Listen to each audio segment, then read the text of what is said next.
இந்த பசங்களுடைய பயணம் அப்படிங்கும் போதே நமக்கு கொஞ்சம் பதட்டமாகுதுல்ல. இளைய தலைமுறையுடைய பயணம் அப்படின்னோடனே நீங்கள் யோசிச்சு பாருங்கள். பைக்கில் முன்னாடி ஒருத்தன் உட்காந்து ஓட்டுறான், பின்னாடி ஒருத்தன் உட்காந்துருக்கான், குத்த வச்சு உட்காந்துருக்கான். பைக்குங்கிறதே ஒரு வசதியாக நல்லா உட்காந்து போகிறதுக்கு தான். அவன் ஐயப்ப சாமி மாதிரி இப்படி குத்த வச்சு உட்காந்துருக்கான். ஒரு ஸ்பீடு பிரேக்கரில் ஏறி இறங்கிச்சு நம்ம மேலே போயிட்டு கீழே வர்றான். அந்த கேப் கரெக்டாக வந்து உட்காரலன்னா அவன் நிலைமை என்ன ஆகும்? நமக்கு பதட்டமாக இருக்குது. இப்படி சரட்டுன்னு போய் இப்படி சரட்டுன்னு போகிறாங்க. பக்கத்தில் இருக்கிற பெரியவர் ப்ரெஷர் மாத்திரை எடுத்து சாப்பிட்றாரு. என்னங்கய்யா அப்படின்னு படப்படப்பாக இருக்குமா, இதுக்கு தான் வீட்டை விட்டே நான் வெளியில் வர்றதில்லை, இப்படி போய் இப்படி சரட்டுன்னு போகிறாங்க அப்படின்னு கேட்டால் இதுதான் வந்து பைக் ரேஸ். 3 லட்ச ரூபாய்க்கு பைக்கை வாங்கினா இப்படி தான் போகணும் அப்படிங்கிறாங்க. நம்மளாம் நம்ம அப்பாக்கள் ஒரு டிவிஎஸ் சாம்பு டிவிஎஸ் 50 வச்சுருப்பாங்க, டட்டன்னு மெதுவாக போவாங்க. லூனான்னு ஒரு வண்டி நம்ம தாத்தாக்கள் வச்சுருப்பாங்க. நம்ம தனுஷ் ஒரு படத்தில் வச்சுருப்பாரு பாருங்க. நம்ம தாத்தா கிளம்பி பக்கத்து தெருவுக்கு போக முடியும், நம்ம 3 தெரு கடந்துருவோம், தாத்தா பின்னாடி வந்துட்டுருக்கார் லூனாவில் அப்படின்னு. அப்படி பாதுகாப்பான ஒரு பயணம் அன்றைக்கு இருந்தது. ஆனால் நம்ம பிள்ளைகள் இன்றைக்கி செய்கிற பயணத்தை பார்க்கும்போது நமக்கு பதட்டமாக இருக்குது. அப்போ வாகன பயணமே இப்படி இருக்குன்னா அவங்களுடைய வழிப்பயணம், அவங்களுடைய வாழ்க்கை பயணம், நம்ம கூட இருக்கிற அந்த உறவுகளோடு இருக்கிற பயணம் மகிழத்தக்கதாக இருக்கிறதா, இல்லை வருந்தத்தக்கதாக இருக்கிறதா அப்படின்ற ஒரு நல்ல கேள்வியை வச்சுருக்கிறாங்க. என்ன சின்ன பசங்களை பற்றிலாம் பேசி என்ன ஆக போகுது அப்படின்னு நம்ம சாதாரணமாக நினச்சிடக்கூடாது. ஏன்னா இந்த சின்ன பசங்கள்லாம் சேர்ந்து தான் இன்றைக்கி இந்தியா உலகத்தில் உலக நாடுகளுக்கு இடையான ஓட்டப்பந்தயத்தில் முக்கியமான இடத்தில் இருக்கிறது என்றால் அடுத்த தலைமுறை பிள்ளைகளுடைய திறமையும் ஆற்றலும் தான் இன்றைக்கி நம்ம இவ்வளோ உயரத்துக்கு வருவதற்கு காரணம். அதனால் அவங்க பக்கம் நம்ம கவனம் செலுத்தித்தான் ஆக வேண்டும். ஏன்னா அவ்வளோ பெரிய ஆங்கில கால்வாயை நீந்தியே கடந்தபோது குற்றால ஈஸ்வரனுக்கு வயது வெறும் 11 தான். யாராலையும் அடக்க முடியாத குதிரையை அலெக்சாண்டர் அடக்கிய போது அவருக்கு வயது வெறும் 12 தான். லிடியன் நாதஸ்வரம் அப்படிங்கிற ஒரு பையன் இசைக்காக மிகப்பெரிய விருது வாங்கின போது அவனுக்கு வயது வெறும் 13 தான். வைபவ் சூரிய வன்சி அப்படிங்கிற பையன் எல்லா சீனியர்களுடைய திறமையும் அடித்து நொறுக்கிய போது அவனுக்கு வயது வெறும் 14 தான். மேண்டலின் சீனிவாசன் உலக புகழ் பெற்ற போது அவருக்கு வயது வெறும் 15 தான். சச்சின் உலக கோப்பை கிரிக்கெட்டில் இந்திய அணியில் சேர்ந்த போது அவருக்கு வயது வெறும் 16 தான். மலாலா உலகத்திற்கான அமைதிக்கான நோபல் பரிசு வாங்கிய போது அவளுக்கு வயது வெறும் 17 தான். குகேஷ் அந்த சதுரங்க போட்டியில் இந்தியாவுக்கான உலக சாம்பியன் வாங்கி தந்த போது அவருக்கு வயது 18 தான்.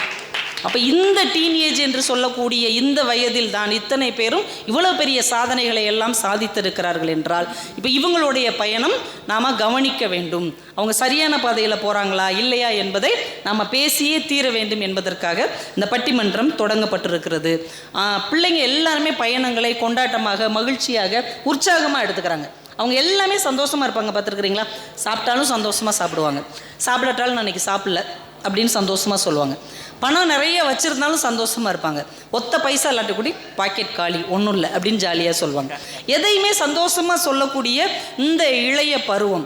ஆனால் அவங்களால நமக்கு சந்தோஷம் இருக்குதா, அவங்களால நமக்கு வருத்தம் இருக்கிறதா அப்படின்னு அன்றைக்கெல்லாம் எதுவாக இருந்தாலும் சின்ன பிள்ளைங்க பெரியவங்ககிட்ட கேட்பாங்க. இப்போ எங்கேயாவது போகணும்னு வைங்களேன், நம்ம ஒரு டூரே போகிறோம், முன்னாடி யார் உட்காந்துருப்பா? கார் முன்னாடி நம்ம குடும்பத்திலே யார் பெரியவரோ அவர் தான் உட்காந்துருப்பார். உட்காந்து இப்படி போகணுண்டா, அப்புறம் மேற்கால திரும்பணுண்டா, அப்புறம் வடக்கால போகணும்பார். இப்போ நீங்கள் டூர் போகும்போது பாருங்கள், அந்த குடும்பத்திலே யார் கடைக்குட்டி சிங்கமோ அது முன் சீட்டில் பப்பரப்பான்னு 2 காலையும் விரித்து வச்சு உட்காந்துக்கிட்டு ஜிபிஎஸ்ஸை போட்டுட்டேனே இப்படி நேராக போனேன் நீ வாட்டுக்கு போ அப்படிங்கிறான். ஏன்டா நேராக போக சொல்கிறேன்? அங்கே தான் KFC இருக்குது, அங்கே கொஞ்சம் நேரம் நிப்பாட்டு, நம்ம வாட்டுக்கு சாப்பிட்டு போவோம், வயசானதுக்கு என்னத்தையாவது இட்லியை திங்குங்க. அப்போ எப்படி மாறிடுச்சு பாருங்கள். எல்லாமே முன்னாடி பேங்க்கெல்லாம் நம்ம யார் கூட்டு போய் அறிமுகப்படுத்தினா? வீட்டில் இருக்க பெரியப்பாவோ ஒரு தாய் மாமாவோ தான் பேங்க்குனா எப்படி இருக்கும், அதோடைய வரவு செலவு நடைமுறைகள் அவங்க தான் கற்றுக் கொடுத்தாங்க. இன்றைக்கி நம்ம பிள்ளைங்க நம்ம கற்றுக் கொடுக்குறாங்க. என்னத்துக்கு நீ பேங்க்குக்கு போகிற, இங்கே வா, எல்லாமே நான் உனக்கு வந்து மொபைலில் பண்ணி தர்றேன், நீ இது மூலமாகவே பணம் போடலாம், பணம் எடுக்கலாம், கரண்ட் பில்லு கட்டலாம், கேஸுக்கு கட்டலாம், இடையில எனக்கு ஒரு 300 ரூபா போடு, நான் பீஸா ஆர்டர் பண்ணணும். பயமாக இருக்குவீங்களா பார்த்தா? எல்லாமே இன்றைக்கி வந்து அடுத்த தலைமுறை கையில் போயிடுச்சு. முன்னாடிலாம் பெரியவங்களை பார்த்தா அந்த பிள்ளைங்க நம்ம என்ன சொல்லுவோம்? ஒரு பெரியவரை பார்த்தா ஐயா வணக்கம் அப்படிம்போம், இல்லை தாத்தா பெரியவங்களை தாத்தாம்போம், மாமாம்போம், சார் அப்படிம்போம். இன்றைக்கி பிள்ளைங்க பெரியவங்களை பார்த்தாலே வந்துருச்சு 90s கிட்ஸு. பேச ஆரம்பித்தாங்கன்னா தள்ளிடுவாங்க, பூமர் அப்படிங்கிறாங்க. 80s கிட்ஸுக்கு அப்டேட்டடே கிடையாது அப்படிங்கிறாங்க. அப்போ கிரிஞ்சு, எதை பார்த்தாலும் ஏன் கிரிஞ்சாகவே பேசுகிறீங்க அப்படிங்கிறாங்க. இப்படி ஒரு பூமர் அங்கிளை நான் பார்த்ததே இல்லை அப்படிங்கிறாங்க. வாயை திறந்து இவங்ககிட்ட ஒன்றும் பேச முடியலை. அப்படி ஒரு தலைமுறையாக இன்னைக்கு இவர்கள் மாறி இருக்கிறார்கள். இப்போ இதே ஃப்ரீ வைஃபை 25 GB வந்து டவுன்லோட் பண்ணிக்கலாம்னு சொல்லிடுறா எல்லா பிள்ளைங்களும் வந்திருப்பாங்க. சார் அன்னைக்கெல்லாம் 18 வயசு ஆனாதான் அவன் இளைஞன். ஆனா இன்னைக்கு 8 வயசு பையன் சொல்றான், I know what I am doing, ஏன் வாழ்க்கை நீ தலையிடாதன்றான். அப்ப ஒரு 18 வயசு இளைஞனுக்கு என்னெல்லாம் தெரியுமோ அது முழுக்க இன்னைக்கு 12 வயசு பிள்ளைக்கே தெரியுது. 13 வயசுல ஒரு பொண்ணை கூட்டிட்டு வந்து இதான் என் கேர்ள் ஃப்ரெண்டுங்கிறான். உங்களுக்கு என்ன வருத்தம்? நமக்கெல்லாம் அதெல்லாம் வாய்ப்பு அமையலையே. இப்ப இந்த மாதிரி பிள்ளைகள் இளைஞன் அப்படிங்கிற காலகட்டமே இன்னைக்கு முன்னாடி வந்துருச்சு. ஏன்னா குழந்தை பருவம் என்பது அழகானது, அப்பாவித்தனமானது. இப்ப பொய் சொன்னா சாமி கண்ணை குத்தும், விதைய சாப்பிட்டா வயிற்றுக்குள்ள மரம் முளைக்கும், மயில் ரேகை குட்டி போடும். இந்த மாதிரி எது சொன்னாலும் நம்பக்கூடிய ஒரு அழகான அப்பாவித்தனமான குழந்தை பருவத்தையே இன்றைய இளைஞர்கள் இழக்கிறார்கள் என்பது மிகப்பெரிய வேதனை இல்லையா? இன்னைக்கு இளைஞர்கள் அம்மா அப்பா என்ன சொன்னாலும் நம்புறது கிடையாது. ஆனா இந்த மார்க்கெட்டிங்ல, யூடியூப்ல கம்பெனிக்காரன் என்ன சொன்னாலும் நம்புறாங்க. ஒரு 30 வருஷத்துக்கு முன்னாடி எங்க அப்பாவுக்கு கை வலிச்சா அவர் ஏதாவது கை சுளுக்கா இருக்கும்னு கடந்து போயிடுவார். ஆனா இன்னைக்கு பிள்ளைங்க லைட்டா கை வலிச்சா உடனே கூகுள் பண்றாங்க, வலிக்கிறது லெஃப்ட் ஹேண்டா ரைட் ஹேண்டா, அச்சோ லெஃப்ட் ஹேண்ட்ல வலிக்குது அப்படின்னா உனக்கு ஹார்ட் அட்டாக்கா இருக்கும்னு கூகுள் பதில் சொல்லுது. சரி, விழிப்புணர்வு ஓரளவு இருக்கலாம், ஆனா இவனுங்களுக்கு விழிப்புங்கிற அளவு விழிப்புணர்வு இருக்கிறது தான் பிரச்சனையே. அது கூட பரவாயில்ல, டாக்டர் ஒரு மருந்து எழுதி கொடுத்தாங்கன்னா இதை கூகுளில் போட்டு பார்த்தா சைடு எஃபெக்ட் வரும்னு சொல்லியிருக்கேன், உங்களுக்கு தெரியாதா அப்படின்னு அவர்கிட்ட கேட்குறாங்க. அவர் சொல்கிறார், நீ சம்சா வாங்கி தின்னையில சாயந்தரம் ஒரு கடையில், அது எந்த எண்ணெயில் போட்டான்னு எந்த கூகுள்லேயாவது கேட்டியா? இந்த மாத்திரைனா மட்டும் வந்துடுற. நம்மளுடைய காலத்துலலாம் ஹார்ட் டிரான்ஸ்பிளான்ட் நம்ம கேள்விப்பட்டிருப்போம். ஆனா இன்னைக்கு இருக்கிற பிள்ளைங்க ஹேர் டிரான்ஸ்பிளான்ட் பண்றாங்க. இப்ப இவங்களுக்கு முடிவுகளுக்கு மட்டும் இல்ல, முடிக்கு கூட உத்தரவாதம் இல்லாம தான் இன்னைக்கு பிள்ளைங்க வாழ்ந்துட்டு இருக்காங்க. அதுதான் உண்மை. அந்த காலத்து பிள்ளைங்களாம் அடி விழுதேன்னு அழுதுகிட்டு இருந்தாங்க, இந்த காலத்து பிள்ளைங்க பூரா முடி விழுதேன்னு அழுதுகிட்டு இருக்குங்க. அப்ப 25 வயசுலயே வழுக்க விழுகிற அளவு இருக்காங்கன்னா அவங்களுக்கு முழுக்க முழுக்க 0 ப்ளஷர் ஒன்லி ப்ரெஷர், அப்படி ஒரு வாழ்க்கையை தான் இந்த பிள்ளைங்க வாழ்ந்துட்டு இருக்காங்க. ஏன்னா அன்னைக்கெல்லாம் அன்பை கொட்டி கொட்டி சமைச்சோம், இன்னைக்கு ஒரு பட்டனை தட்டி தட்டி சாப்பாடு வாங்குறாங்க. இப்ப நமக்கு ரொம்ப கஷ்டமா இருக்கு, சமைக்க முடியலன்னா ஹோட்டலுக்கு போய் சாப்பிட்டோம். இன்னைக்கு கிளம்புறதுக்கே சோம்பேறித்தனமா இருக்கு, ஃபுட்டு ஆர்டர் பண்ணி வீட்டுக்கு வர வச்சு வாங்கி சாப்பிடுறாங்க. சரி, ஒரே ஒரு விஷயம் தான், 50 ரூபாய்க்கு ஆர்டர் பண்றாங்க, 80 ரூபாய் டிப்ஸ் கொடுக்குறாங்க. அந்த அளவுக்கு பணத்தை பத்தி ஒரு அவேர்னஸே இல்லை. 80 ரூபாய் டெலிவரி சார்ஜே கொடுக்குறாங்க, போய் வாங்குறதுக்கு அவ்வளவு சோம்பேறித்தனம். இப்ப சிம்பிளா சொல்லணும்னா இன்றைய தலைமுறை ஏரியில வீடு கட்டிட்டு லாரியில தண்ணி வாங்கி குடிச்சிட்டு இருக்காங்க, அவ்வளவுதான். சபாஸ், ஏரியில வீடு கட்டிட்டு லாரியில தண்ணி வாங்கி குடிச்சிட்டு இருக்காங்க. நல்லா இருக்குமா? ஆட்டோ பின்னாடியே எழுதலாமே இதை. நம்மளுடைய வாழ்க்கையில எங்களுடைய ஜென்ரேஷன்லாம் நம்ம கொஞ்சம் உடல் உழைப்பு கம்மியா இருந்தது. எங்க அம்மா அப்பாவை விட எங்களுக்கு உடல் உழைப்பு கம்மியா இருந்தது. அதனால சில நோய்கள் இந்த ஜெனரேஷன்ல வந்தது. ஆனா அடுத்த தலைமுறையில என்னன்னா மூளை உழைப்பே கம்மியா இருக்கு. எதை கேட்டாலும், என்ன கேள்வி கேட்டாலும் கூகுள்லையும் சாட் ஜிபிடிலையும் தான் அவன் ஆன்சர் தேடுறான். ஒரு முக்கியமான விஷயத்தை நம்ம கவனிக்கணும், உடல் உழைப்பு இல்லை என்றால் நாம் உடல் நோயாளியாகத்தான் ஆவோம். ஆனால் மூளை உழைப்பு இல்லை என்றால் அவன் மன நோயாளியாக மாறி போவான். அப்படித்தான் இன்றைய தலைமுறை வாழ்ந்து கொண்டிருக்கிறது. இவங்களுக்கு வாழ்றதுக்கும் அந்த அடிப்படை ஆதாரம் இல்லை, ஆரோக்கியத்திலையும் அக்கறை இல்லை. ஏன்னா முன்னாடி ஆர்கானிக்னு எது போட்டாலும் போய் வாங்கிடுறாங்க. இப்போ நம்ம காலத்துலலாம் நம்ம பக்கத்து வீட்டுக்காரங்க சொன்னா, எழுத்து வீட்டுக்காரங்க சொன்னா நம்பி வாங்குவோம். ஆனா இவங்க ஆர்கானிக்னு போட்டா போதும், organic fruits, organic vegetables, organic soap, organic lipstick, இதெல்லாம் பரவாயில்ல. சமீபத்தில் நான் ஒரு விளம்பரம் பார்த்தேன், ஆர்கானிக் சிகரெட்டா 100% ஹெர்பல்னு சொல்லி விற்கிறாங்க. அதையும் நம்பி இந்த பிள்ளைங்க போய் வாங்குது. இப்போ ஆர்கானிக்னு எதை போட்டாலும் வாங்கக்கூடிய ஒரு மனப்பான்மை தான் இன்றைய பிள்ளைகளுக்கு இருக்கு. இப்போ அன்னைக்கு எங்க அப்பாவுக்கு 20,000 தான் சம்பளம்.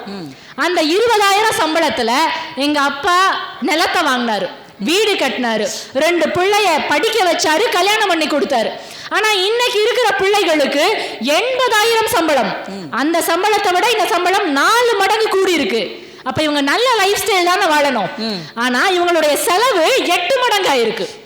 ஐபோன் 17 கெத்த காட்டுறதுக்கு, sketcher shoe, Royal Enfield bike, அக்கா சொன்ன மாதிரி, நம்ம நடுவர் அவர்கள் சொன்ன மாதிரி பைக்ல பின்னாடி ஐயப்ப சாமி மாதிரி குத்த வச்சுக்கிட்டே வீலிங் பண்ணிட்டு போறான். இப்ப இதெல்லாம் வாங்கியிருக்கானே, இவன் லைஃப் ஸ்டைல் சூப்பரா இருக்கும்னு நினைச்சா இது வாங்கியிருக்கிறது பூரா இஎம்ஐல. கடமை, கண்ணியம், கட்டுப்பாடுன்னு வாழ்ந்த நம்ம ஜெனரேஷன் எங்க? கடன், கஷ்டம், தட்டுப்பாடுன்னு வாழ்ற இந்த பிள்ளைங்க எங்க? நான் சமீபத்தில் ட்ரெயின்ல போயிட்டு இருந்தேன். ட்ரெயின்ல போகும்போது ஒரு பக்கத்துல ஒரு பையன் ஆடியோவை சத்தமா வச்சு கேட்டுட்டு இருந்தான். அந்த ஹெட்ஃபோன்லாம் போடாம சத்தமா கேட்டுட்டு இருந்தான். எனக்கு ஒரு வார்த்தை கூட புரியல, இருந்துச்சு. என்னப்பா அப்படின்னு அந்த பையனை கூப்பிட்டு கேட்டா, யூடியூப்ல வர வீடியோவை 2x ஃபாஸ்ட் ஃபார்வர்ட் பண்ணி கேட்டுட்டு இருக்கான். அந்த யூடியூப் வீடியோவே நம்ம பார்க்கறதுக்கு கேட்கறதுக்கு தான், ஆனா அதை கேட்கறதுக்கு கூட பொறுமை இல்லாம அதை ஃபாஸ்ட் ஃபார்வர்ட் பண்ணி 2xல வச்சு கேட்கறான். சரி, இது பரவாயில்லன்னு பார்த்தா அடுத்து வாட்ஸ்அப்பை திறந்தான். அதுலயும் வாட்ஸ்அப்ல யார் நமக்கு பேர் தெரியாதவங்களா மெசேஜ் பண்ணுவாங்க? நம்ம சொந்தக்காரங்க, உறவுக்காரங்க, நண்பர்கள், தெரிஞ்சவங்க தான் நம்ம நம்பர் வச்சிருப்பாங்க. அவங்க நமக்கு மெசேஜ் பண்ண போறாங்க. அந்த வாய்ஸ் மெசேஜையும் 2x ஸ்பீட்ல வச்சு கேட்கிறான். அப்ப நமக்கு சொந்தக்காரங்க, நமக்கு பிடிச்சவங்க நமக்கு ஏதோ ஒரு செய்தி சொல்றாங்க, அதை கேட்கறதுக்கு கூட இந்த பிள்ளைகளுக்கு நேரமும் இல்லை, பொறுமையும் இல்லை. இப்ப அந்த மெசேஜ்ல பி போட்டு 4ஆம் நம்பர் பக்கத்துல போட்டிருக்காங்க. இது என்னப்பா அப்படின்னு கேட்டா, பி போட்டு 4ஆம் நம்பர் பக்கத்துல போட்டா பிஃபோரா. அப்ப ஒரு 6 எழுத்தை எழுதுறதுக்கு கூட பொறுமை இல்லாத ஒரு தலைமுறை தான் இன்றைய தலைமுறையாக இருக்கிறது. 5 போட்டு என்னன்னு போட்டா ஃபைன். எல்லாமே ASAP, as soon as possible. எல்லாத்துக்குமே ஷார்ட் ஃபார்ம் லொல் அப்படின்னு போட்டோம். நான் எதுக்கு லொல்லுன்னு போட்டேன்? நம்ம ராஜபாளையங்கிறதுனால இப்படி போடுறான் போலன்னு எனக்கு ஒருத்த மேலே கொலவெறியா இருந்தேன். அப்புறம் தான் சொன்னாங்க லாட்ஸ் ஆஃப் லவ்வான். நீ மனம் விட்டு செத்து போனவங்களுக்கே மரியாதை இல்லை தெரியுமா? தமிழ்லன்னா ஆழ்ந்த இரங்கல்கள்னு போடுவோம். ரிப்பு ரிப்புன்ட்டு போயிடுறாங்க. RIP RIP அப்படின்னு. ரெஸ்ட் இன் பீஸ், அவ்வளவுதான். அப்ப நமக்கு பிடிச்சவங்களுக்கு ஒரு செய்தி அனுப்ப நேரா போய் தான் பேச நேரம் இல்லை, ஆனா ஒரு செய்தி அனுப்புறதுக்கு கூட நேரம் இல்லாத ஒரு தலைமுறையை நாம் வளர்த்து கொண்டிருக்கிறோம் என்பது எப்படி மகிழ்ச்சி தரக்கூடிய ஒரு விஷயமா இருக்கும். இதை விட எல்லாருக்கும் ஸ்டிக்கர் அனுப்பிடுவாங்க. இது எதுக்கு கழுதையை டைப் அடி போன்ட்டு எல்லாருக்கும் வாய்ப்பில்லை ராஜா அப்படின்னு ஒரு ஸ்டிக்கர். முன்பின் தெரியாத மனிதர்கள்ட்ட கூட உறவு கரம் நீட்டி பேசியதுதான் நம்முடைய பண்பாடு, கலாச்சாரம். ஒரு பூக்காரக்கா கிட்ட அக்கா முளம் என்ன விலைன்னு கேட்போம், அண்ணாச்சி 1 கிலோ ஆப்பிள் போடுங்கன்போம். அப்படி பேர் தெரியாதவங்க கூட அக்கா அண்ணாச்சின்னு சொல்லி தான் பேசுவோம். ஆனா இன்னைக்கு இருக்கிற பிள்ளைங்க இந்த voice assistant, artificial intelligence, chat GPT இது கூடவே பேசி பேசி பூத்தாங்க. ஆப்பிள் தாங்க, ஒரு அக்கா கிடையாது, அண்ணாச்சி கிடையாது. இதெல்லாம் ரொம்ப சிம்பிளான விஷயம் நமக்கு தோணலாம். ஆனா அந்த உறவு கரம் நீட்டாமல் நம்முடைய பண்பாட்டுக்கும் கலாச்சாரத்திற்குமான வேர்ல இந்த தலைமுறை வெந்நீர் ஊற்றி கொண்டிருக்கிறார்கள் என்பது எப்படி உங்களுக்கு மகிழ்ச்சி தரக்கூடிய விஷயமாக இருக்கிறது. சரி, காலேஜ் பிள்ளைங்க தான் இப்படி, வேலைக்கு போறவங்க தான் இப்படின்னா, ஸ்கூல் பிள்ளைங்க நம்ம எல்லாம் சம்மர் வெக்கேஷன் விட்டா என்ன பண்ணுவோம்? பாட்டி வீட்டுக்கு போய் சந்தோஷமா அப்படியே திருட்டுமாங்க வாங்கி பறிச்சு சாப்பிட்டு, வாங்கி சாப்பிடல பறிச்சு சாப்பிட்டு, குளத்துலையும் ஆத்துலையும் குளிச்சு சந்தோஷமா இருந்தோம். ஆனா இன்னைக்கு சம்மர் வெக்கேஷன் விட்டு அடுத்த நாளே சம்மர் கேம்ப் ஆரம்பிக்குது. 5ஆம் கிளாஸ் படிக்கிற பிள்ளைக்கு ரோபோட்டிக்ஸ் கிளாஸ் ஜஸ்ட் 17,999 ஒன்லி. எதுக்கு நடத்துறான்னு அந்த ஸ்கூலுக்கும் தெரியாது, எதுக்கு சேர்க்கிறோன்னு பெற்றோர்களுக்கும் தெரியாது, எதுக்கு படிக்கிறோன்னு அந்த பிள்ளைக்கும் தெரியாது. தொல்லை இல்லாம இருக்கணுங்கிறக்கா விட்டுட்டு வந்துடுறது, அவ்வளவுதான். ஏன்னா அந்த அம்மா அப்பாவுக்கு இந்த பிள்ளை பேப்பர் ராக்கெட்லாம் விடக்கூடாது, டைரக்டா இஸ்ரோல ராக்கெட் விடணும். அப்ப இந்த பிள்ளைகள் வயதுக்கு தகுந்த வாழ்க்கையை வாழவில்லை என்பது எவ்வளவு வருத்தமான விஷயமா இங்க இருக்குங்கிறது தான் நம்ம யோசிச்சு பார்க்கணும். அப்ப அடிப்படை நம்பகத்தன்மை இல்லாமல், ஏன்னா நம்பகத்தன்மை அப்படின்னு சொல்லும் போது நம்ம எல்லாம் என்ன பண்ணுவோம்? வீட்டுக்கு ஒரு பூட்டை போட்டோம், கேட்டை போட்டு, கேட்டுக்கு ஒரு பூட்டை போட்டோம், பூட்டுக்கு ஒரு செக்யூரிட்டியை போட்டோம். ஆனா இன்னைக்கு இருக்கிற பிள்ளைங்க அந்த செக்யூரிட்டியை நம்பாம ஒரு சிசிடிவியை போடுறாங்க. அப்ப அந்த சிசிடிவிலையும் குரலை மாத்துறாங்க, ஆளை மாத்துறாங்க, சீலை மாத்துறாங்க. அப்ப இந்த பிள்ளைங்க டெக்னாலஜியை நம்பாம, மனுஷங்களை நம்பாம, அடிப்படை நம்பகத்தன்மையே இல்லாத ஒரு வாழ்க்கையை தான் இந்த பிள்ளைகள் வாழ்ந்து கொண்டிருக்கிறார்கள். வாழ்க்கை முழுக்க ஓடிக்கிட்டே இருக்காங்க. சரி, ஓடிக்கிட்டே இருக்காங்களே, அடுத்த லெவலுக்கு போயிடுவாங்க அப்படின்னு பார்த்தா இந்த ஓட்டம் அடுத்த லெவலுக்கு போறதுக்கான ஓட்டம் இல்லை. இவங்க ஓடிக்கிட்டே இருந்தா தான் அந்த லெவல்லையாவது தக்க வச்சுக்க முடியும். அப்படி ஒரு காம்படிட்டிவான வேர்ல்டுல தான் வாழ்றாங்க. இப்ப இந்த மாதிரியான ஒரு சூழல்ல வாழும் போது மூச்சு வாங்குது இந்த பிள்ளைங்களுக்கு. அப்ப கூட இவர்களுடைய இதயம் லேப்டாப்னு துடிக்கல, அப்பையும் லேப்டாப்னு தான் துடிக்குது. ஒரு 40 வருஷத்துக்கு முன்னாடி நம்ம ஒரு பாட்டு கேட்டிருப்போம், அடுத்தாத்து அம்புஜத்தை பார்த்தேலான்னு ஒரு பாட்டு நம்ம எல்லாருக்குமே நம்ம கேட்டிருப்போம். அன்னைக்கெல்லாம் பார்த்து பொறாமப்பட, பார்த்து ஏக்கப்பட அம்புஜம் பக்கத்து வீட்டில் மட்டும்தான் இருந்தா. ஆனால் இன்னைக்கு இந்த சோசியல் மீடியா வந்ததுக்கு அப்புறம் ஊரெல்லாம் அம்புஜம், உலகமெல்லாம் அம்புஜம் தான். ஒரு கோவா டூர் போறத வீடியோ எடுத்து போட்டா பரவாயில்ல, வீட்டில் இருக்கிறத கிச்சன் டூரு, ஃப்ரிட்ஜ் டூருன்னு ஃப்ரிட்ஜுக்குள்ள என்ன இருக்குன்னா ஒரு வீடியோ எடுத்து போடுறாங்க. அப்ப இதெல்லாம் பார்த்ததுக்கு அப்புறம் நம்ம வீட்டுல எதுவுமே இல்லையேன்னு தான் வீட்டுல வாழ்றது கூட அந்த பிள்ளைக்கு பிடிக்காம தன்னுடைய வீட்டு சூழலையே வெறுக்கக்கூடிய ஒரு மன நிறைவு இல்லாத வாழ்க்கையை தான் இன்றைய பிள்ளைகள் வாழ்ந்து கொண்டிருக்கிறார்கள். ஏன்னா ரீல்ஸை பார்த்து, ஷார்ட்ஸை பார்த்து எல்லாரும் எப்படி எப்படியோ இருக்காங்க. மால்தீவ்ஸ் போறாங்க, கோவா போறாங்க, அவங்க வீட்டில் என்னென்னமோ இருக்கு, நம்ம கிட்ட எதுவுமே இல்லையேன்னு ஒரு இருக்கிறத வச்சு நம்ம சந்தோஷமா வாழ்ந்த தலைமுறை இல்லாம எவ்வளவு இருந்தாலும் பத்தலையேங்கிற எண்ணம் இருக்கின்ற இந்த தலைமுறை தான் இன்றைக்கு இருக்கிறது. சிம்பிளா சொன்னா, படிச்சு முடிச்சுட்டா வேலை கிடைக்குமான்னு பயம், வேலை கிடைச்சிட்டா கிடைச்ச வேலை நிலைக்குமான்னு பயம், அந்த வேலையும் நிலைச்சிட்டா கல்யாணம் ஆகுமான்னு பயம், கல்யாணம் தான் ஆச்சு செட்டில் ஆயிடலான்னு பார்த்தா அதுக்கப்புறம் தான் மிகப்பெரிய பயம் இன்றைய தலைமுறைக்கு இருக்கு, குழந்தை பிறக்குமா பிறக்காதா. ஏன்னா அன்னைக்கு முக்குக்கு முக்கு மகப்பேறு மருத்துவமனை இருந்தது, இன்னைக்கு முக்குக்கு முக்கு ஃபர்டிலிட்டி சென்டர் தான் இருக்கு. இப்ப இந்த மாதிரியான ஒரு வருத்தத்தை தரக்கூடிய வாழ்க்கையை தான் இன்றைய தலைமுறை வாழ்ந்து கொண்டிருக்கிறார்கள். நான் நிறைவாக ஒரே ஒரு விஷயத்தை மட்டும் சொல்லி நிறைவு பண்றேன். போன வாரம் மதுரை மெடிக்கல் காலேஜில் பவன்குமார் அப்படிங்கிற ஒரு பையன், மதுரை மெடிக்கல் காலேஜில் மெடிக்கல் சீட் கிடைக்கணும். இன்னைக்கு இருக்கிற சூழல்ல நீட் எக்ஸாம் எழுதி ஒரு மெடிக்கல் சீட் கிடைக்கணும்னா எவ்வளவு கஷ்டம், அந்த பையன் எவ்வளவு சிரமப்பட்டு படிச்சிருப்பான். ஆனா சென்ற வாரம் அந்த பையன் அவன் ஃப்ரெண்ட்ஸோட ரூம்ல உட்காந்து வீடியோ கால் பேசிட்டு இருந்திருக்கான். அடுத்த நாள் காலையில போய் பார்த்தா அந்த பையன் தற்கொலை பண்ணிட்டான். என்ன அப்படின்னு விசாரிச்சு பார்த்தா ஃப்ரெண்ட்ஸோட பேசினால அந்த வீடியோ கால், அதுல பசங்கள்லாம் சேர்ந்து கலாய்ச்சிருக்கிறாங்களாம். அப்ப அதை கூட ஏற்றுக்கொள்ள கூட அந்த மனப்பான்மை கூட இல்லாமல் நொறுங்கிய அப்பளம் மாதிரியான இதயத்தை கொண்டவர்கள் தான் இன்றைய இளைஞர்கள்னா இது எப்படி மகிழ்ச்சி தரக்கூடிய ஒரு விஷயமாக இன்றைக்கு இருக்கிறது.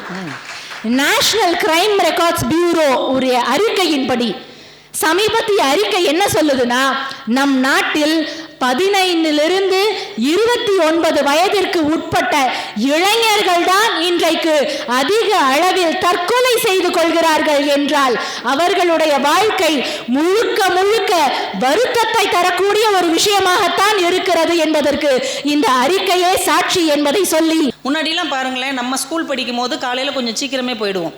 வாய்ப்பாடுன்னு ஒன்று நடக்கும். எல்லா பிள்ளைங்களும் 1ஆம் கிளாஸ்லேருந்து 12ஆம் கிளாஸ் வரைக்கும் அந்த ஸ்கூலில் இருக்கிற எல்லா பிள்ளைங்களும் ஒன்றா உட்கார வச்சு வாய்ப்பாடு சொல்லி தருவாங்க. 16ஆம் வாய்ப்பாடு வரைக்கும் நம்ம எல்லாருக்குமே தெரியும். இப்போ யாருக்காவது தெரியுமா? 2x2 எடுக்கிறான் மொபைல் எடுத்து, 4டா இரு நான் இதை பார்த்து செக் பண்ணிட்டு தான் நம்புவேன் அப்படிங்கிறான். அப்போ எந்த அளவுக்கு ஒரு மூளை பயன்பாடுங்கிறது குறைஞ்சிருச்சு. அவங்க வருத்தப்பட்டாங்க. முன்னாடியெல்லாம் அந்த டெலிஃபோன் வந்த புதுசில், மொபைல் ஃபோன் வந்த புதுசில் 50 நம்பர் 100 நம்பர் நிறைய பேருக்கு தெரியுமில்லங்கய்யா. இப்போ அவங்க நம்பரே மறந்துடுது. நம்மளே 2 நம்பர் வச்சுருந்தோம்னா நம்மளுடைய இன்னொரு நம்பரை நம்மளே பதிஞ்சு வச்சுருக்கோம், நம்ம பேரை போட்டு பதிஞ்சு வச்சுருக்கோம். உங்களுக்கு இன்னொரு நம்பர் இருக்கா, இருங்க நான் பார்த்து தர்றேன். வீட்டுக்காரர் நம்பர் தெரியாது, வீட்டுக்காரருக்கு மனைவி நம்பர் தெரியாது, 2 பிள்ளைகள் இருந்தால் 2 பிள்ளைகள் நம்பரும் தெரியாது. அப்போ எந்த அளவுக்கு இன்றைக்கி மூளைக்கான வேலை குறைந்து இருக்கிறது, இந்த குழந்தைகளுக்கு மூளை பயன்பாடே இல்லை அப்படிங்கிற வருத்தத்தை முதல்ல பதிவு பண்ணதுக்கே அவங்களுக்கு வாழ்த்துக்கள். அப்போ உடல் ரீதியாக மன ரீதியாக அவங்க எப்படி இருக்கிறாங்க. இன்னொன்று உறவுகளோடு பேணுதல். நம்ம தெருவில் யார் வந்தாலும் அவங்க நமக்கு உறவுக்காரங்க தான். கீரைக்காரங்க வந்தால் கீரைக்கார பாட்டி வந்திருக்காங்க அப்படி தான் சொல்லுவோம். கீரைக்காரி வந்திருக்கா அப்படின்னோ கீரை வந்திருக்குன்னோ சொல்கிற பழக்கம் நம்ம தலைமுறை வரைக்கும் கிடையாது. கீரைக்கார பாட்டி வந்திருக்காங்க, பால்கார தாத்தா வந்திருக்கிறாரு, பஞ்சு மிட்டாய் விற்கிற மாமா வந்திருக்கிறாரு, ஐஸ் விற்கிற அண்ணன் வந்திருக்கிறாருன்னு அவங்க ஜாதி பற்றி நமக்கு கவலை இல்லை, அவங்க மதத்தை பற்றி நமக்கு கவலை இல்லை, அவங்க பணக்காரங்களா ஏழையா படித்தவங்களா இல்லையா எதை பற்றியும் கவலை இல்லை. என் வீட்டுக்கு முன்னாடி ஒரு மனிதன் வந்து நின்றால் அவன் எனக்கு உறவுக்காரன் என்று நம்ம பெரியவங்க கற்றுக் கொடுத்தார்கள். அவன் யாராவும் இருக்கட்டும், அவன் நமக்கு உறவுக்காரன். நம்ம வீட்டுக்கு வந்துட்டோம்ல, அவன் நமக்கு சொந்தக்காரன். ஆனால் இன்னைக்கு கீரை வந்திருக்கு, பீஸா வந்திருக்குது, நூடுல்ஸ்காரர் வந்திருக்கார், யாருக்குமே மரியாதை கிடையாது. யாருக்குமே அந்த மனிதம் அப்படிங்கிற ஒரு எண்ணமே இல்லாத ஒரு தலைமுறையாக வளர்ந்துருக்கிறார்களே. நம்பகத்தன்மை அதாங்க ரொம்ப முக்கியம். மனுஷனுக்கு மனுஷன் ஒருத்தரை நம்பலைன்னா அந்த வாழ்க்கையை ஏன் வாழணும்? முன்னாடியெல்லாம் கிராமத்தில் வீட்டை விட்டுட்டு வெளியில் எங்கிட்ட போகிறோன்னு வைங்களேன், ஒரு கோயிலுக்கு எங்கேயோ போனால் கதவை பூட்ட மாட்டாங்க. அக்கா வீடு திறந்து கிடக்கு பார்த்துக்கோ அப்படின்ட்டு போவாங்க. எதுக்குன்னா அது கூடனா நாய் கோழி ஏதாவது உள்ளே போயிடும், இருக்கிற சோறு தின்றுங்கிறதுக்காக வீடு திறந்து கிடக்கு பார்த்துக்கோ அப்படின்ட்டு போயிடுவாங்க. அப்புறம் நம்ம தலைமுறை நம்ம அம்மாக்கள் என்ன செஞ்சாங்க, கதவை பூட்டி சாவியை பக்கத்து வீட்டில் கொடுத்துட்டு போனாங்க. ஞாபகம் இருக்கா? பக்கத்து வீட்டில், எதிர்த்து வீட்டில், அடுத்த வீட்டில் தான் சாவி இருக்கும். அந்த பாக்கியக்கா வீட்டில் சாவி இருக்கும், போய் நீ வாங்கி கதவை தர அப்படிம்பாங்க. இப்போ பக்கத்து வீட்டுக்காரங்க நமக்கு யாருன்னே தெரியாது. தெரிஞ்சாலும் அவங்கள நம்பி நம்ம சாவி கொடுக்கறதில்ல. ஏன்னா கேட்டு வச்சு, கேட்டுக்கு ஒரு பூட்டு போட்டு அதுக்கு ஒரு சிசிடிவி வச்சு எந்த நாட்டுக்கு போனாலும் பார்த்துக்கிட்டே உட்காந்துருக்கான். சிசிடிவியே எதுக்கு வச்சது? நிம்மதியாக வெளிநாட்டில் போய் சந்தோஷம். அங்கே போய் துபாயில் உட்காந்துக்கிட்டு புர்ஜ் கலிபாவில் 126வது இதில் நின்றுக்கிட்டு இங்கே பாரு ஏதோ ஒரு கருப்பான உருவம் இந்த கேட்டுக்கிட்டே ரொம்ப நேரமாக நிற்கிது. உடனே அம்மா பார்த்துட்டு சொல்லுதே, மூதேவி அது வந்து கரண்ட் கம்பம், கரண்ட் இல்லாதனால ஆள் மாதிரி தெரியுது, நிம்மதியாக போய் கொஞ்ச நேரம் அங்கே நின்று ஃபோட்டோ எடுத்துகிட்டு வா அப்படிங்கிறாங்க. என்ன நினச்சி பாருங்கள், சக மனிதர்கள் மேலே நம்பிக்கை இல்லாத ஒரு வாழ்க்கையை வாழுகிற தலைமுறையாக போய்விட்டார்கள் என்றால் இந்த பயணம் எப்படி மகிழ்ச்சியானதாக இருக்கும்? இவங்களே மகிழ்ச்சியாக இல்லையே, தான் மகிழ்ச்சியாக இல்லாதவன் எப்படி இன்னொருத்தருக்கு மகிழ்ச்சியை தருவான்? தான் நிம்மதியாக இல்லாதவன் எப்படி இன்னொருத்தருங்களை நிம்மதியாக வச்சுக்குவான்? எந்நேரமும் ஒரு பதட்டமான சூழ்நிலையில் இந்த பிள்ளைகள் இருக்கிறார்கள் என்கின்ற விஷயங்களை அவ்வளவு அடுக்கி ரொம்ப சிறப்பாக பதிவு செஞ்ச கபிலாவுக்கு இந்த மன்றம் பாராட்டுக்களை தெரிவித்து கொண்டு, இந்த கடைசி பந்தியில சாப்பிட்ற நிலைமையை பார்த்துருக்கீங்களா? கிழிஞ்ச இலை, உடஞ்ச அப்பளம், காஞ்ச சோறு, தீஞ்ச பாயாசம், அதில் நமக்கு 2 முந்திரி கிடைக்காதான்னு எந்திரிச்சு தேடிக்கிட்டு இருப்பாங்க. எதுக்கு இந்த அம்மாவுக்கு இவ்வளவு ஆத்திரம்? எனக்கு தெரிஞ்சு இந்த பிபி நோயாளிகள் கூட இவ்வளவு குதிச்சிருக்க மாட்டாங்க. ஹை பிபியில் இருக்கிறவங்க வண்டியில போறான், அவனுக்கு வயசு இருக்கு, வண்டியில போறான். முடியலையா டவுன் பஸ்ல ஓரமா உட்காந்து போங்க. நீங்க யோசிச்சு பாருங்க, வண்டியில போறவனை சாதாரணமா நினைக்காதீங்கக்கா. பேருந்துல எழுதப்பட்ட வாசகத்தை எல்லாம் வண்டியில எழுதி வச்சிருக்கான். மகளிர் பயணம் செய்ய கட்டணம் இல்லைன்னு பைக்கில் எழுதி வச்சிருக்கான் சார். ஆனால் விதிமுறை கீழே எழுதியிருக்கான் 18 வயதிற்கு உட்பட்டவர் மட்டும்னு எழுதியிருக்கான் சார். நீங்க ஸ்மார்ட்னஸ், நீங்க உடனே கேவலமா யோசிக்காதீங்க. யோசிச்சு பாருங்க, ஒரு அரசாங்கம் செயல்படுத்துகிற திட்டத்தை ஒரு தனி ஒருவன் திட்டமிடுறான் சார். பயங்கரமா இருக்கீங்க நீங்க. இன்னொன்னு சொல்றேன், நீங்க வந்து அவனுடைய இது, இப்ப நீங்க ஒரு இளநீய அந்த வியாபாரி இளநீரை அறிவாளால வெட்டி கொடுக்கிறாருக்கா, இத நீங்க பார்த்தா என்னக்கா சொல்லுவீங்க?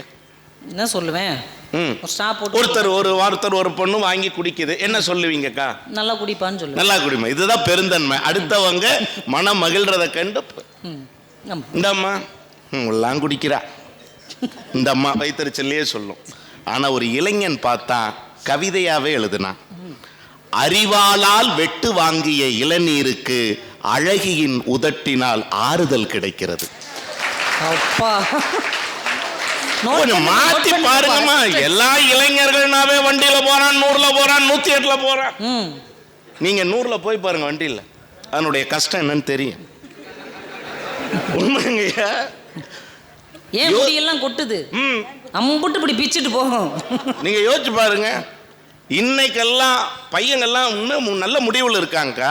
கல்யாணத்துக்கு அப்புறம், அதாவது இன்னைக்கு பொண்ணு ஒல்லியாதான் இருக்கணும், பொண்ணு ஸ்லிம்மா அப்படியெல்லாம் பார்க்கறது இல்லைங்கக்கா. கொஞ்சம் பொண்ணு பூசுனாப்புல இருந்தாலும் குண்டா இருந்தாலும் கட்டிக்கிறான். ஏன்? ஒரு பொண்ணை கட்டிச்சு, இப்போ குண்டான பொண்ணையும் கட்டுறேன். எப்படி இருந்தாலும் கல்யாணத்துக்கு அப்புறமும் சொட்டை விளத்தான் போகுதுன்னு நினச்சி நீ கட்டிக்கிறது இல்லையா? கல்யாணத்துக்கு பின்னால் குண்டாற மாதிரி நானும் கட்டிக்கிறேங்கிறான். யோசிச்சு பாருங்க, குறைகளை மட்டுமே சிந்திப்பதா நடுவர் அவர்களே வாழ்க்கை. குறைகளை மட்டுமே சிந்திப்பதா வாழ்க்கை. அப்படியெல்லாம் நினைச்சா நம்ம மகிழ்ச்சியா வாழ முடியுமா? போன வாரம்க்கா என் மகன் கேஜி தான் படிக்கிறான், கொண்டு வந்து என் பேரை ஃப்ரிட்ஜுக்குள்ள எழுதி வச்சான். ஏப்பா அப்பா பேரை கொண்டு இதுல வைக்கிறேன்னு? அம்மா தாப்பா சொன்னாங்க, அப்பா பேரை கெடாம பாத்துக்கன்னு. ஏன்னா எல்லாத்தையும் கெடாம என் வீட்டம்மா பாதுகாக்கிறது அங்கதான். நீங்க ஃப்ரிட்ஜை திறந்து பாருங்க, சங்க இலக்கிய சாம்பார், புறநானூறு புளிக்குழம்பெல்லாம் அங்கதான் இருக்கு. உணர்ந்தவர்களா அனுபவித்தவர்களான்னு தெரியல, ஓங்கி கைதட்டுறாரு அந்த அண்ணன். நீங்க யோசிச்சு பாருங்க. நடுவர் அவர்களே, எங்க அண்ணன் ராஜ்குமார் அண்ணன் வந்திருக்காங்க வெள்ளகோயில் புத்தக திருவிழா ஒருங்கிணைப்பு குழுவில் இருந்து. நான் என்னன்னா, அவர் ஓட்டுநரா இருக்காரு. இளைஞர்களிடத்திலே நடத்துனர்கள் படுகிற பாடுன்னு ஒண்ணு இருக்கு. நீங்க யோசிச்சு பாருங்க. அது சில்லறை இல்லைன்னா இறங்கு உடனே கீழேம்பாங்க. இன்னைக்கெல்லாம் ஜிபே வந்துருச்சு. அன்னைக்கே ஒரு கண்டக்டர் சொல்லியிருக்காரு, சில்லறை இல்லாதவன்லாம் மரியாதையா இறங்கு. இவன் திருப்பி கண்டக்டர் கேட்டா, உங்க கிட்ட இருக்கா சார்னா? நீங்களே இறங்க வாங்க, 2 பேரும் நடந்தே போவோம்னா. உள்ளதான் கடல் மாதிரி இடம் இருக்கேடா, ஏன்டா படிக்கட்டிலேயே தொங்குறீங்கன்னு கத்துறாரு சார் நடத்துனார். இவன் கூலா சொன்னான், ஐயா கத்தாதீங்க, எனக்கு நீச்சல் தெரியாது, கரையிலேயே நின்னுக்கிறேன். ஒவ்வொன்று நீங்க எல்லாத்துலயும் வந்து நடுவர் அவர்களே, என் அருமை சகோதரி ஒரு வார்த்தை சொன்னாங்க, இந்த என்னமா இந்த ஹேர் டிரான்ஸ்பிளான்ட் பத்தி எதுவும் சொன்னீங்க. நானும் ஒரு, அதாவது ஹேர் டிரான்ஸ்பிளான்ட் பத்தி சொன்னீங்களா? உண்மையா சொல்றேன், முடி சரியில்லைன்னா கூட முடிமாற்று சிகிச்சை கூட செய்து கொள்ளுகிறார்கள்னு. உங்களுக்கு தெரியாததல்ல, தலைநகர் முதற்கொண்டு அனைத்து தமிழ் நகரிலும் நீங்கள் பேசி வந்திருக்கிறீர்கள். சென்னையில எத்திராஜ் கல்லூரி மாணவிகள் செய்தது உலக அளவில் பேசப்பட்டது. என்ன தெரியுங்களா? புற்றுநோயால் பாதிக்கப்பட்டு அந்த ஹீமோதெரபி செய்யப்பட்ட குறிப்பாக பெண்களுக்கு தலையில முடி இருக்காதுங்க. அந்த முடி இல்லாம ஐயோ நம்ம இப்படி ஆயிட்டமேங்கிற கவலை வரக்கூடாதுங்கிறக்காக 17 வயது 18 வயது 19 வயதுடைய பெண்கள் தங்கள் தலை முடியினை தானமாக செய்திருக்கிறார்கள். வரலாறு நீங்க படிச்சிருக்கீங்களா இல்லையா? ஒரு பெண் எதை அதிகமாக நேசிப்பாலோ, எதை தன் அழகினுடைய உருவமாக நினைப்பாலோ, அந்த கூந்தலை ஒரு நோயாளிக்கு தானமாக செய்திருக்கிறார் என்று சொன்னால், தன்னுடைய அழகை விட அவர்களுக்கான ஆறுதல் முக்கியம் என்று நினைக்கிற தலைமுறையினரும் இந்த தேசத்தில் இருக்கிறார்கள் என்பதை தயவு செய்து மறந்து விடாதீர்கள். நிறைய இளைஞர்கள் போராட்டத்தை குறித்தெல்லாம் என் தம்பி ரொம்ப அழகா சொன்னார். உண்மையா சொல்றேன் நடுவர் அவர்களே, நான் பையன்கிட்ட கேட்டேன் போராட்டம்னுட்டேன்ப்பா, சுதந்திர போராட்ட வீரர்கள் சிலரை சொல்றான்னு. ஓடி வந்து எங்க அப்பா சார்னா, டேய் இப்பதான் வந்திருப்பாரு உங்க அப்பா அப்புறம் எங்க அம்மாட்ட ரொம்ப நாளா சுதந்திரத்துக்காக போராடுறார் சார், அவங்களும் கொடுக்கற மாதிரியே இல்லை, அடிச்சு போறான் சார். நீங்க யோசிச்சு பாருங்க, பையங்கள்ட்ட இருக்கக்கூடிய ஸ்மார்ட்னஸ் பூரா குறை சொல்லிட்டு போய் உட்கார்ந்துருக்காங்க இந்த அம்மா. அக்கா 45 நிமிஷம் ஒரே ஒரு கட்டுரை எழுத சொன்னேன், கிரிக்கெட் எழுதுறா, உனக்கு பிடிச்ச தலைப்பு தானே எழுது. 45 நிமிஷம் ஒண்ணுமே எழுதலக்கா. 4 பக்கம் பேப்பர் கொடுத்துருக்கேன், ஒண்ணுமே எழுதல, பேனா மூடி வச்சு விட்டதை பார்த்தே உட்கார்ந்துருந்தான். பெல் அடிச்சது, தம்பி மணியாச்சு எழுதுவியா மாட்டியான்னு. பேனாவை திறந்தா கிடுகிடுன்னு ஒரு வரி எழுதுனா என் கையில கொடுத்துட்டு போயிட்டான். மழையின் காரணத்தால் ஆட்டம் இன்று ரத்துன்னு எழுதிட்டான். மழையின் காரணத்தால் ஆட்டம் என்று தெளிவா இருக்கிறான். நீங்க யோசிச்சு பாருங்க, பக்கம் பக்கமாக எழுதி பேச வேண்டியதை நான் மீண்டும் சொல்லுகிறேன், சொற்களால் பேச முடியாததை செயல்களால் பேச வைக்கிற திறமையான இளைஞர்கள் இன்றைக்கு இருக்கிறார்கள் நடுவர் அவர்களே. இந்த உலகத்தின் ஆக சிறந்த சொல் எது தெரியுமா? செயல் என்பதை உணர்த்தக்கூடிய இளைஞர்கள் இருக்கிறார்கள். நீங்கள் எத்தனை பேரை 11 வயதிலிருந்து 18 வயது வரைக்கும் நீங்க யோசிச்சுட்டு வந்தீங்க பாருங்க. எனக்கு என்ன தெரியுங்களா, வெள்ளைக்காரர்கள் 200 ஆண்டுகளாக இந்திய தேசத்தை அடிமைப்படுத்தினார்களே, அதே வெள்ளைக்காரனுடைய விளையாட்டுல சதுரங்கத்துல நம்முடைய தமிழ்நாட்டு மாணவன் குகேஷ் அவர்களையே அடிமைப்படுத்திட்டு வந்தான். இதுல என்னன்னா, அந்த பையன் டென்ஷன்ல காய்களை களைச்சு விட்டுட்டு போனா, அப்படி வெடுக்குன்னு போனா. ஆனால் இந்திய பண்பாடு, தமிழ்நாட்டின் பண்பாடு, குகேஷ் என்ன பண்ணான் தெரியுங்களா? தான் அழுக வருதுங்க ஜெயிச்சிட்டோம்னு, அந்த அழுகையை உடனடக்கி கொண்டு ஒவ்வொரு காய்களையும் சரி பண்ணி அந்த இடத்துல அடுக்கி வச்சுட்டு தான் தன்னுடைய வெற்றியை அந்த மேடையில் ஏற்றுக்கொண்டான் என்று சொன்னால், இப்படிப்பட்ட பக்குவப்பட்ட இளைஞர்கள் இருக்காங்கக்கா. எங்க சென்னையில நமக்கு தெரியாதது இல்லைங்க, விவசாயிகள் நிறைந்திருக்கிற மண் பல்லடம் மண். நான் சொல்றேன், அதே விவசாயிகளுக்கான ஒரு போராட்டம் நடந்துச்சுங்கக்கா. அரை நிர்வாண போராட்டம் நடத்தினாங்க. உரிய விலை கிடைக்கல அப்படிங்கிறதுக்காக அப்ப எல்லாரும் உட்கார்ந்து இருந்தாங்க. அந்த இடத்துல ஒரு ஐடி கம்பெனியில வேலை பார்க்கிற ஒரு இளைஞனும் வந்து உட்கார்ந்தான். பெரியவர் கேட்டார், தம்பி உங்க அப்பனாத்தா விவசாயியான்னார். நீ விவசாயியானார். உங்க பாட்டன் பூட்டன் யாராவது விவசாயியா, உங்க குடும்பத்துல யாராவது விவசாயியான்னு கேட்டாரு. அந்த பையன் சொன்னாங்கக்கா, ஐயா நான் விவசாயி இல்லை, எங்க அப்பனம்மா விவசாயி இல்லை, எங்க பாட்டன் பூட்டன் விவசாயி இல்லை. அப்புறம் ஏன் தம்பி நாங்க நடத்துற போராட்டத்துல, விவசாயிகள் நடத்துற போராட்டத்துல நீ வந்து இப்படி டையெல்லாம் கட்டிட்டு வந்து உட்கார்ந்துருக்கேன்னு கேட்ட போது அந்த இளைஞன் ஒட்டுமொத்த இளைஞர்களின் சாட்சியா சொன்ன பதில் என்ன தெரியுங்களா? நான் சோறு திங்கிறேன், அதனால இந்த போராட்டத்துல வந்து உட்கார்ந்துருக்கேன். நீங்கள் யோசிச்சு பாருங்க. நாட்டுப்பற்று கிடையாது, சமூகப்பற்று கிடையாது, பொறுப்புணர்வு கிடையாது, எல்லாவற்றிலும் வெறுப்பை மட்டுமே நீங்கள் கொட்டி சென்று இருக்கிறீர்கள். ரெண்டு செய்தியை சொல்ற நடுவர் அவர்களே, பொதுவா இன்னைக்கு 10வது 12வது படிக்கிறவனை பார்த்தா பரிதாபமா இருக்குக்கா. கல்யாண மண்டபத்தில் நிம்மதியா சோறு திங்க விட மாட்டாங்கக்கா. தம்பி 12வது பார்த்து தின்னு இப்படியே தின்னு, நீ எப்படி எங்க 12வது படிக்கிற 10வது படிக்கிற பிள்ளைங்க கல்யாண மண்டபத்தில் சோறு திங்க கூடாதுன்னு ஏதாவது விதி இருக்கா? தோசை முருகல போய் நில்லு பஃபேல, எனக்கு தெரியும் நீ எல்லாம் எங்க மார்க் எடுத்து எங்க அவன் பஃபேல தோசை வாங்கி திங்கிறக்கும் அவன் சார். உண்மையிலுமே நம்ம பெரியவர்கள் எல்லாம் எப்படி இருந்தார்கள்னு அந்த அம்மா வேற ஒரு வார்த்தை, என்ன பண்ணீங்க இன்னைக்கு இருக்கிற தலைமுறை, நீ டாக்டர் ஆகணும் தாத்தா, நீ வக்கீல் ஆகணும் பாட்டி, ஏன்னா அப்பதான் பங்காளி மேல கேஸ் போட்டு சொத்த போடுங்க முடியும், நீ கலெக்டர் ஆகிற அப்பா, எல்லாம் சொல்லிட்டு பையன் கேட்ட என்ன ஆக போற, நான் ஒண்ணுமே ஆக மாட்டேன்னா. ஏன் ஒருத்த எப்படி இத்தனை ஆக முடியும்? ஏதாவது ஒண்ணுதானே சார் ஆக முடியும். சொல்லி கொடுக்கறவங்க ஒழுங்கா சொல்லியிருந்தீங்கன்னா வளர்ந்தவன் ஒழுங்கா வளர்ந்துருப்பான்ல. நீங்க யோசிச்சு பாருங்க, அன்றைய தலைமுறை என்ன, உங்க அன்றைய தலைமுறை. பையன் கேட்டான், அப்பா ஒருத்தர் குடிச்சிருக்காரா குடிக்கலையான்னு எப்படிப்பா கண்டுபிடிக்கிறது? அப்பா சொன்னார், கண்ணு அங்க 2 மரம் தெரியுது இல்ல, அது குடிச்சவங்க கண்ணுக்கு 4 மரமா தெரியும்னார். பையன் கேட்டாங்க, 1 மரம் தானப்பா இருக்குன்னா. புரிந்தவர்களுக்கு நன்றி. அங்க 1 மரம் தானப்பா இருக்குன்னா. நான் கேட்கிறேன், வழி காட்டுகிற நீங்கள் சரியாக இருந்தால் வழி நடக்கிற அவர்கள் சரியா தானே இருப்பாங்க. இப்படி சொல்றேன் நடுவர் அவர்களே, 12ஆம் வகுப்பு மாணவர்களிலேயே உங்கள் மேடைகளில் உண்மையாக சொல்றேன், எத்தனையோ மேடைகள் வெற்று மேடைகளாக இருந்தாலும் உங்கள் மேடைகள் தான் மனசாட்சியோடு பேசுகிற மேடைகளாக இருக்கும் என்கிற நம்பிக்கையில சொல்றேன். உங்க மாவட்டம் தான்க்கா, திருநெல்வேலி மாவட்டத்தில் பெற்றெடுத்த தாய் முதல் நாள் இரவு இறந்து போயிட்டாளுங்க. பெற்றெடுத்த தாய் முதல் நாள் இரவு இறந்து போயிட்டா. ஆனா அடுத்த நாள் வள்ளியூர்ங்கிற இடத்துல, வள்ளியூர்ங்கிற ஊர்ல அடுத்த நாள் பையனுக்கு 12ஆம் வகுப்புல கணக்கு பாட பரீட்சைங்க, மேக்ஸ் எக்ஸாம். இரவெல்லாம் தாயினுடைய காலடியில் அமர்ந்து கண்ணீர் விட்டவன் கையில் கணித புத்தகத்தோடு அமர்ந்து கண்ணீர் விட்டு கொண்டிருந்தான். அடுத்த நாள் சாயந்தரம் தான் அந்த அம்மாவுக்கு இறுதிச் சடங்குக்கு ஏற்பாடு பண்ணாங்க. ஆனா பையன் என்ன பண்ணான் தெரியுங்களா? பரீட்சைக்கு போவதற்கு முன்பாக எப்பவும் எங்க அம்மாட்ட சொல்லிட்டு போவேன், ஆனா போயிட்டு வா சாமின்னு சொல்றக்கு எங்க அம்மா இல்லைன்னு சொன்னாலும் கிடத்தப்பட்டிருந்த அவளின் சடலத்தில் பாதத்தை தொட்டு வணங்கிவிட்டு தேர்வெழுத போனா. சுனில் குமார் அந்த பையன், கூகுள்ல தேடி பாருங்க, 3 மணி நேரம் தேர்வு எழுதி முடிச்சுட்டு வந்துதான் தன் அம்மாவினுடைய இறுதி சடங்கை நடத்தினா. இதை விட என்ன தெரியுங்களா? எந்த கணக்கு பரீட்சையில கண்ணீரோடு அம்மாவின் சடலத்தோடு இருந்தானோ அதே கணக்கு பரீட்சையில முதல் வகுப்பில் அவன் தேர்ச்சி பெற்றான் என்பதுதானே பெருமை. நடுவர் அவர்களை யோசிச்சு பாருங்க. இப்படிப்பட்ட இளைஞர்களினுடைய போக்கும் அவர்களின் பயணமும் மகிழ வைக்கிறதா இல்லையா என்பதுதான் நடுவர் அவர்களே எங்கள் வேதனை. ஒரே ஒரு சொல்லை சொல்லி நிறைவு செய்கிறேன். என்ன தெரியுங்களா? ஜெயித்தால், விக்ரமாதித்தன் சொல்லுவார், ஜெயித்தால் தேடி வருவார்கள், தோற்றால் துக்கம் விசாரிப்பார்கள். இளைஞன்ட்ட கேட்டு பாருங்க, எப்படியாவது இவர்களுக்கு மத்தியில் நான் ஜெயித்தே ஆக வேண்டும் என்று எத்தனையோ பேர் ஓடிக்கொண்டிருக்கிறார்களே. தயவு செய்து அப்படிப்பட்ட இளைஞர்களின் ஓட்டத்தை தயவு செய்து உங்களுடைய வார்த்தைகளால் காயப்படுத்தி விடாதீர்கள்.